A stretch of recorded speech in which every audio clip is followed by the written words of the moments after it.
What are you good at, but hate doing? Graphic design. Every bloody person comes out of the woodwork for invitation design. Weddings, engagement parties, baby showers, birthdays. The worst part is, friends make the worst clients, apostrophes, because I would never charge them. I love it.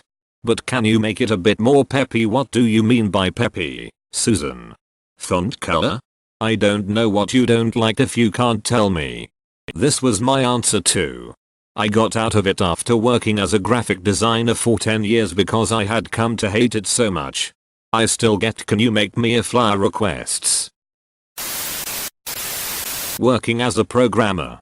I'm good at it, it's lucrative, but after 15 years I'm so tired of it. I just want to make enough money so I can do something else. Learning to program in C. I hope I don't get burnout from one of my favorite things. I think it depends what you are making. If you are programming in a big team and have no say over anything, for me I would burn right out. But working on my own smaller projects within a business makes me feel really fulfilled, even if all I made was some minor efficiency. Sales. I've been in retail for the better part of my adult life. I'm pretty decent, can get customers to where they need to be, and just overall make sure someone is happy with their purchases. I just wish I was doing anything else. I just don't know what else I can go and do. I don't have any degrees, and need money to live, so I just keep plodding along at the safe, comfortable job. Dude. Same. I can talk to and bullshit with anyone. I was selling stuff I loved, and it was fun, and I was broke. But then that progressed into a more lucrative career, and selling became more aggressive. I hated myself for feeling like I was taking advantage of the clients. But being on commission, you virtually had to if you wanted to pay your mortgage that month. I was praised for it, and told that the sky was the ceiling. I got out.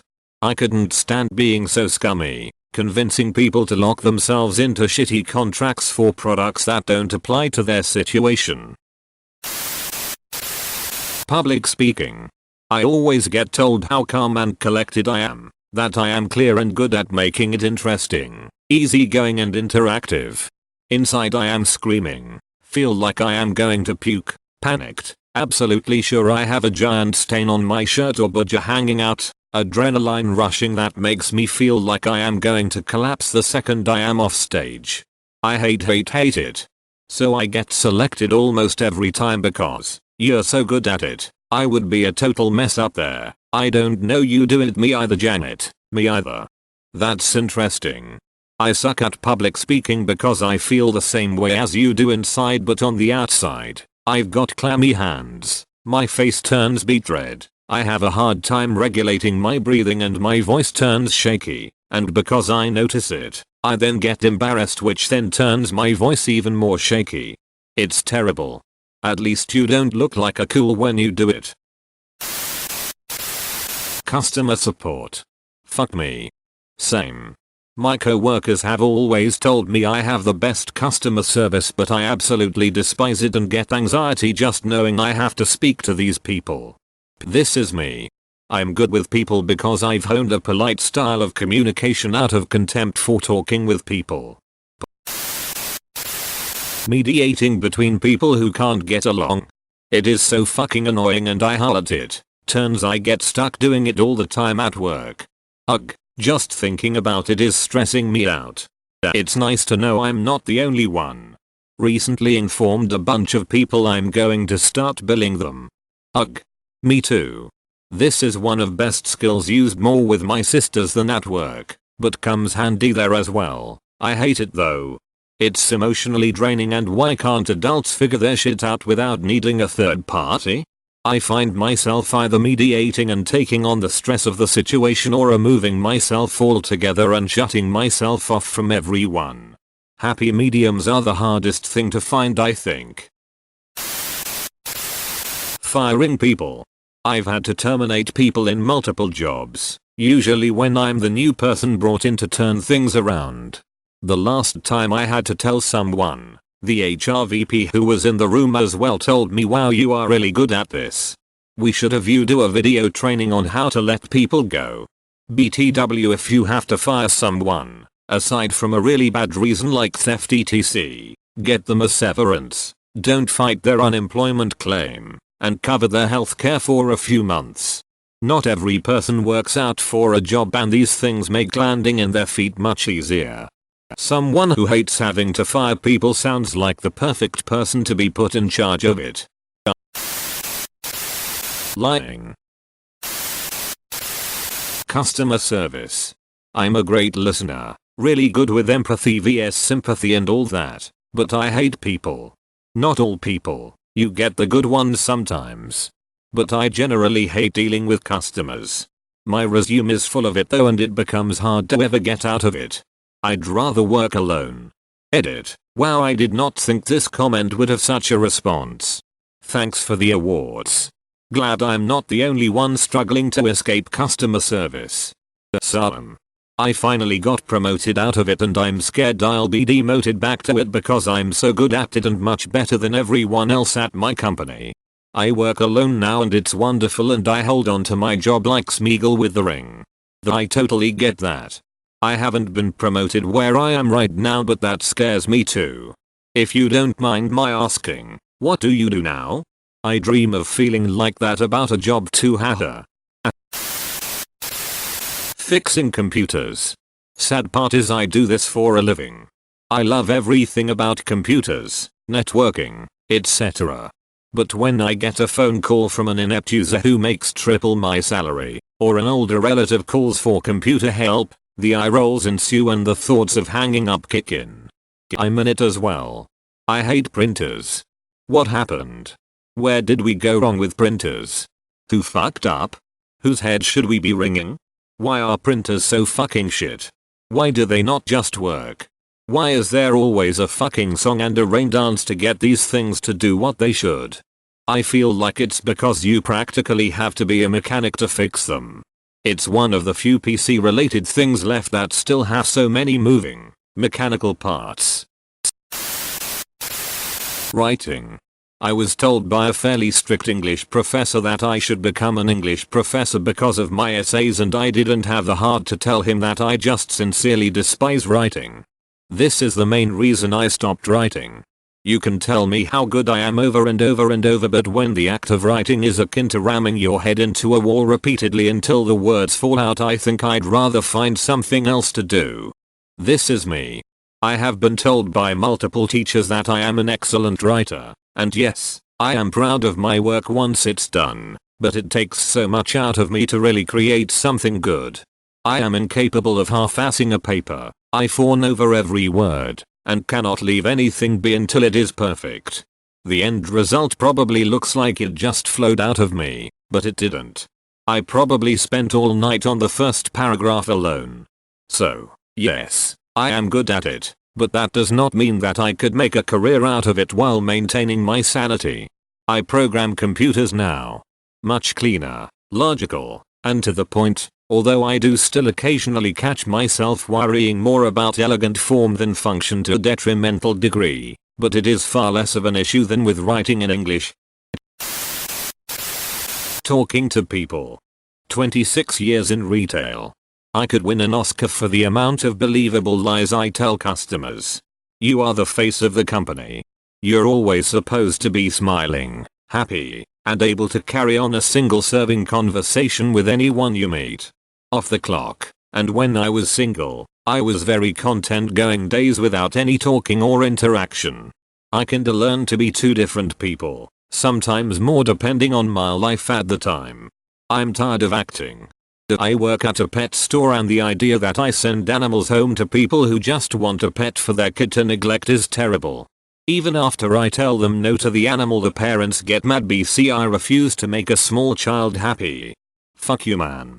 Your 3-year-old isn't gonna be cleaning this, you would, and so far you haven't convinced me you'll do that. But I can't tell people to fuck off. So I stick to the polite statement of do more research BC. It sounds like you're unsure if you're committed to this long-term relationship. Socializing. Everyone thinks I'm so outgoing and friendly, but in reality, It wears me down mentally and physically to the point I start drinking alcohol just to be able to keep up the charade. It's exhausting and I hate it, but I have to fake it to make a living. Same. I started working remotely for this reason and I have way more energy now. My home office is very peaceful and productive. For me it's one of them can live with it, can't live without it kind of things. I go mad on my own, but I find a big percentage of people mean, manipulative, deceitful, or just annoying. People only seem to care about themselves. Everyone wants something off you. I never used to feel this way. Tolerating irrational behavior. So then, to sum it up. Parenting? Or dealing with insane parents? Dealing with humans in general. Cake decorating. I really do enjoy it for the most part, but people just expect me to make them, for nothing. Few people are like, oh, we'll pay for ingredients. Cheers, but what you have asked for will take me at least 2 days and I've barely met you, random friend or family member. Actually, I think I just hate people. Edit. Cheers for love guys and the award. Woodworker here. Friends ask me all the time, hey huge cat Moses, can you make me X? I always answer, yeah, let's set up a meeting and discuss specifics so I can write you a proposal. Did you have a budget in mind? Usually something like costs between $X and $X. Then wait to see if they follow up to set a meeting. 1 out of 10 follow through. Cooking. This is why I'm not a fan of the do what you love and you'll never work a day of your life quote.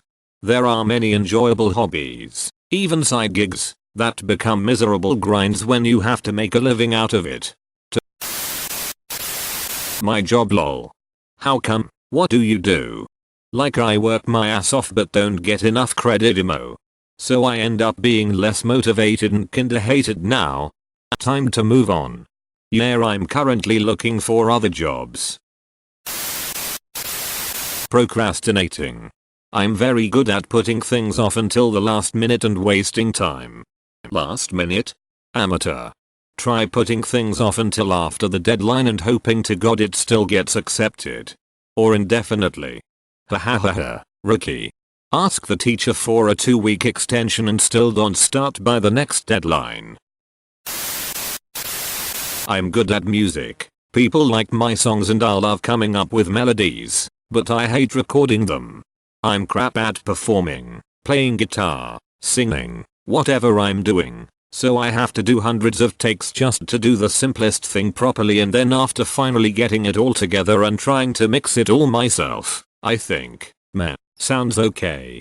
I go away and when I come back the next day I realize that, actually, it does indeed sound shit. It never sounds how I thought it did when I last heard it. So yeah, it's an arduous, thankless task for something I'm apparently doing for fun. This is my problem as well. I have nothing but good reactions when I play my songs for people. But when I record them, I feel like it was a waste and doesn't represent how it felt singing the song. Yay, same. A song can sound awesome in my head, but when it's recorded it just bores me stiff to listen to it. We need a way to record how it actually sounds in our head while we're imagining it. I'm thinking some sort of electrode hat. Man, I'm kind of the opposite. I love recording and really know my way around a door, but I hate that I can't actually come up with proper melodies to record in the first place. Hating myself. I'm on a 10-year combo streak myself. Football. Got a scholarship at a D1 top 25 school, but my position killed my love for the game and already burnt me out as a sophomore. It took me a while to find a comment like this. I guess that's just Reddit's demographics. I'm a 3 most likely soon to be 4-year starter at kicker at my school's D3 team. I don't hate doing it, but the pressure of performing and the embarrassment of failure is magnified at the kicker position. It really takes a toll. I'd rather play soccer where everyone gets to be the QB, but I'm not quite good enough to play at the college level. Any housework. If I actually try I can vacuum, wipe down windows, tables and benches really well and get the house looking real good for my parents, but if I see BF then nothing will get done on my behalf. Studying. Actually, I can be a really good student without studying a lot. I understand stuff very easily and people say I am really kind of charismatic at this. I am just lazy AF, so my grades aren't at the level they are supposed to be. If you're thinking of going to college, unfortunately you need to force yourself to study and get good at studying. At a certain point raw intelligence isn't enough. Some people it hits in high school, but in college is when it hits more intelligent kids.